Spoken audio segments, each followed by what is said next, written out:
Hello, আপনারা ভালো আছেন নিশ্চয়। আমি টিচ প্রো সেন্টার থেকে আপনাদের স্বাগত জানাচ্ছি। আমি আজ আপনাদেরকে দেখাবো বা আপনাদের সাথে আলোচনা করব মানবদের অত্যন্ত গুরুত্বপূর্ণ একটি অঙ্গ কিডনি, এবং এই কিডনিতে কী ধরনের রোগ হতে পারে বা কত ধরনের রোগ হতে পারে তা নিয়ে একটি নাতিদীর্ঘ আলোচনা করব। সচরাচর কিডনিতে যে সমস্ত রোগ আমাদের নজরে পড়ে তাকে আমরা দুভাগে ভাগ করে থাকি। একটি হলো মেডিকেল সংক্রান্ত, অপরটি হলো শল্য সংক্রান্ত। মেডিকেল সংক্রান্ত রোগ সাধারণত ওষুধে নিরাময় করা সম্ভব, অথবা সম্পূর্ণরূপে নিরাময় করা না গেলেও নিয়ন্ত্রণে নেওয়া সম্ভব। কিন্তু শল্য সংক্রান্ত রোগের ক্ষেত্রে অপারেশন দরকার পড়ে। এখন আমি আলোচনা করব মেডিকেল সংক্রান্ত রোগ কী এবং শল্য সংক্রান্ত রোগ কী কী। মেডিকেল সংক্রান্ত কিডনি রোগ এর সবচেয়ে গুরুত্বপূর্ণ হলো কিডনির ছাঁকনির প্রদাহ বা নেফ্রাইটিস। দ্বিতীয় হচ্ছে প্রস্রাবের প্রদাহ বা ইনফেকশন, যাকে আমরা ইউরিনে ইনফেকশন বলে থাকি। এগুলো থেকে কিডনিতে অ্যাটাক হয় এবং এগুলো ওষুধের মাধ্যমে নিয়ন্ত্রণ করা সম্ভব। 3 নম্বরে হলো অত্যন্ত জটিল সেটা হচ্ছে উচ্চ রক্তচাপ ও কিডনি রোগ। অর্থাৎ দীর্ঘদিন যদি উচ্চ রক্তচাপ থাকে তাহলে কিডনি রোগ হওয়ার সম্ভাবনা থাকে, এবং সেক্ষেত্রে কিডনি আক্রান্ত হলে ওষুধের মাধ্যমে প্রাথমিক পর্যায়ে হলে নিরাময় করা সম্ভব। যদি মারাত্মক অবস্থায় যায় সেক্ষেত্রে নিরাময় করা সম্ভব নয়। ডায়াবেটিস ও কিডনি রোগ, এটি একটি গুরুত্বপূর্ণ পয়েন্ট। অনেকে হয়তো ভাবতে পারেন ডায়াবেটিস হলেই কি কিডনিতে আক্রান্ত হয়? না, ডায়াবেটিস হলেই কিডনিতে আক্রান্ত হয় না, তবে বেশিরভাগ ক্ষেত্রে কিডনিতে আক্রান্ত হয় যাদের শুরু থেকে টাইপ 2 ডায়াবেটিস রয়েছে, তারা সাধারণত কিডনিতে আক্রান্ত হয়ে যান বা হওয়ার সম্ভাবনা বেশি থাকে।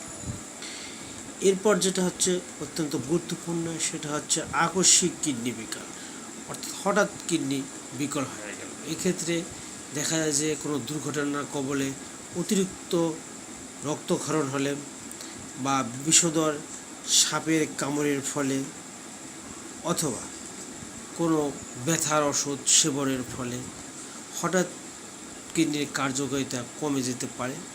একে মেডিকেল ভাষায় বলা হয় আকস্মিক কিডনি ফেলার। এক্ষেত্রে উপযুক্ত চিকিৎসার মাধ্যমে এ রোগ নিরাময় করা সম্ভব।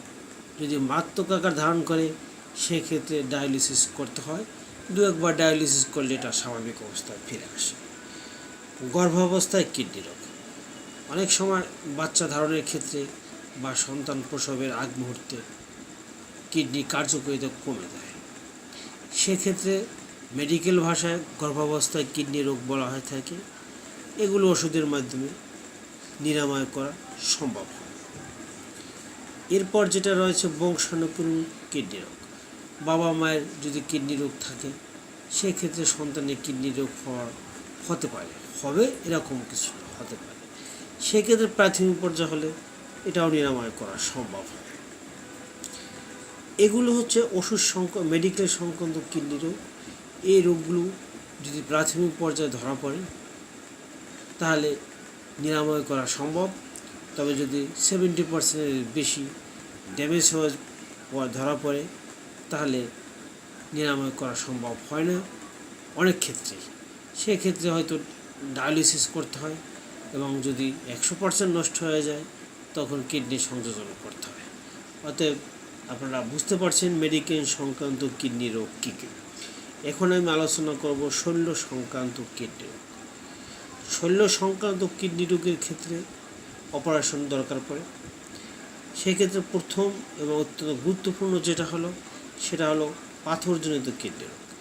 কিডনিতে যদি পাথর হয় সেক্ষেত্রে অপারেশনের প্রয়োজন হয়। অবশ্যই আধুনিক পদ্ধতিতে অপারেশন ছাড়াই কম্পিউটারের মাধ্যমে পাথর গলানো সম্ভব। সেটি একটি জটিল প্রক্রিয়া। দ্বিতীয় হলো জন্মগত কিডনি রোগ। জন্মগত অবস্থায় কিডনি জটিলতা দেখা দিলে সেই ক্ষেত্রে অপারেশন ছাড়া আর কোনো বিকল্প নেই। তৃতীয় আছে পোস্টেজ গ্ল্যান্ডের জটিলতা। পোস্টেড গ্ল্যান্ডের জটিলতা ধরা পড়লে সেক্ষেত্রে শল্য চিকিৎসা করে অর্থাৎ অপারেশন করে সেটি ঠিক করে নিতে হয়। চতুর্থ আছে কিডনির সিস্ট এবং টিউমার। কিডনি অনেক সময় টিউমার দেখা দেয়। যদি এরকম কখনো দেখা দেয়, কারণ এরকম কোনো দুর্ভাগ্য হয়ে পড়ে, সেক্ষেত্রে অপারেশন ছাড়া আর কোনো উপায় থাকে না। এগুলো হচ্ছে কিডনিতে কী ধরনের রোগ হতে পারে সেগুলো নিয়ে আমি আলোচনা করলাম। এখন আমি দেখাবো কিডনি রোগের উপসর্গ। এই কিডনি রোগ হলে আপনি কিভাবে বুঝবেন যে আপনার কিডনি রোগ হয়েছে, বা আপনি কিভাবে এর গুরুত্ব দেবেন। বেশিরভাগ কিডনি রোগের ক্ষেত্রে একাধিক উপসর্গ হয়ে থাকে। দু একটি উপসর্গ হলেই যে ধারণা করবেন কিডনি রোগ হয়েছে তা নয়। কোনো রোগেরই সাধারণত কোনো নির্দিষ্ট উপসর্গ থাকে না। এই রোগকে সঠিকভাবে নির্ণয় করতে কয়েকটি উপসর্গ মিলিয়ে দেখতে হয়। এরপরও রোগীকে পুঙ্খানুপুঙ্খভাবে পরীক্ষা করে এবং ল্যাবরেটরির আনুষঙ্গিক পরীক্ষার ফলাফলের উপর ভিত্তি করে রোগ নির্ণয় করা হয়ে থাকে।